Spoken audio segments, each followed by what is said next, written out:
Cidades pequenas com segredos obscuros não existem apenas nos filmes. Onde você acha que esses filmes se inspiraram? As histórias reais listadas aqui foram relatadas por pessoas que moram no interior. Na calmaria de uma cidade pacata, pode se esconder coisas mais terríveis do que vemos normalmente no dia a dia.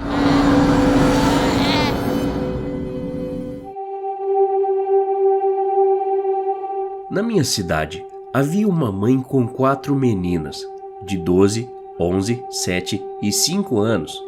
Ela estava tendo uma batalha na justiça com o marido sobre a custódia das filhas e acho que estava perdendo.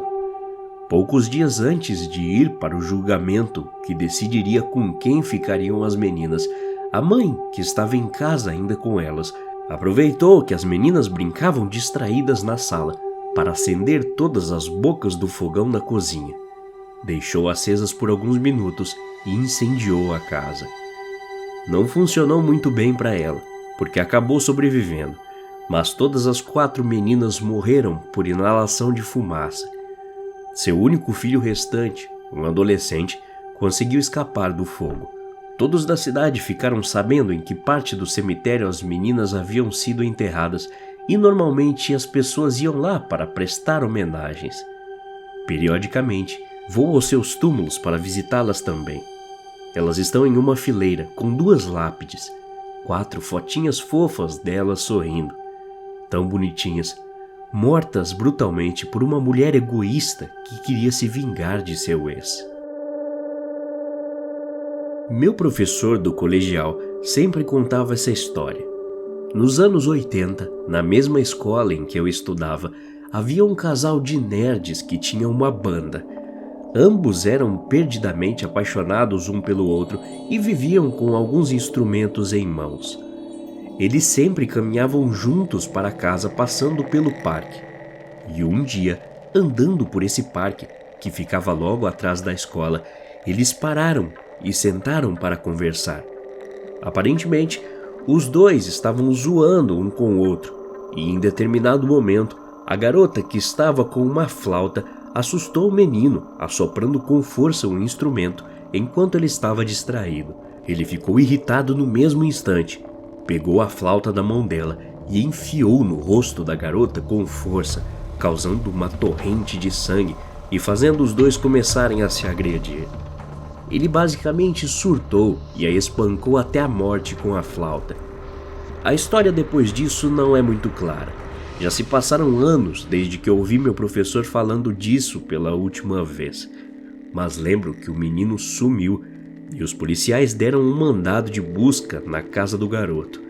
Eles revistaram a casa dele procurando a arma do crime.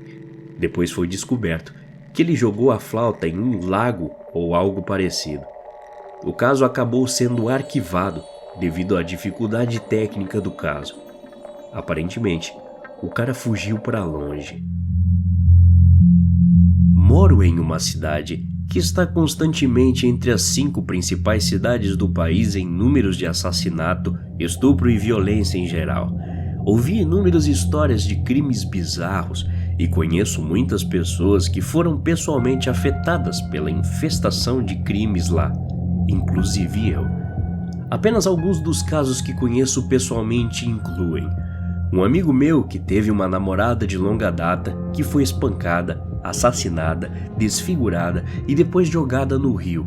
Laudos confirmaram que havia canibalismo envolvido. Um membro da família do meu melhor amigo, que é bombeiro, foi baleado recentemente quando tentava salvar uma criança de 5 anos de um prédio em chamas. Ele quase morreu, mas acabou sobrevivendo com sequelas. Uma garota com quem estudei foi encontrada morta não muito tempo atrás. Ela havia sido baleada várias vezes no peito em algum prédio abandonado no gueto. A polícia suspeita que drogas fossem o motivo.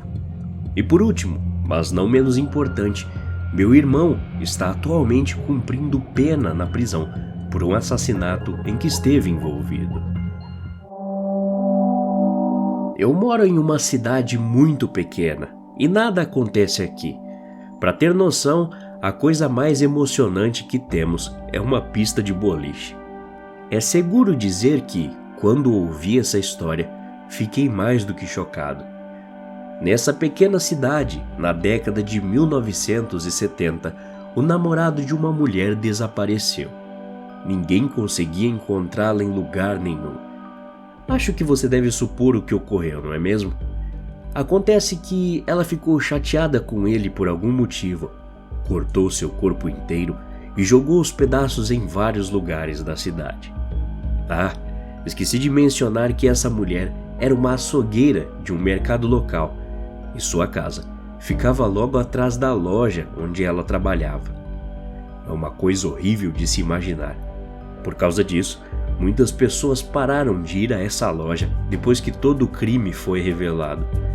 Eles a descobriram porque ela havia deixado o corpo na banheira por muito tempo antes de descartá-lo e cortá-lo em pedaços, e o sangue acabou vazando pelos entornos da casa. A polícia encontrou a maior parte dos pedaços do cara, menos seu braço esquerdo e sua cabeça.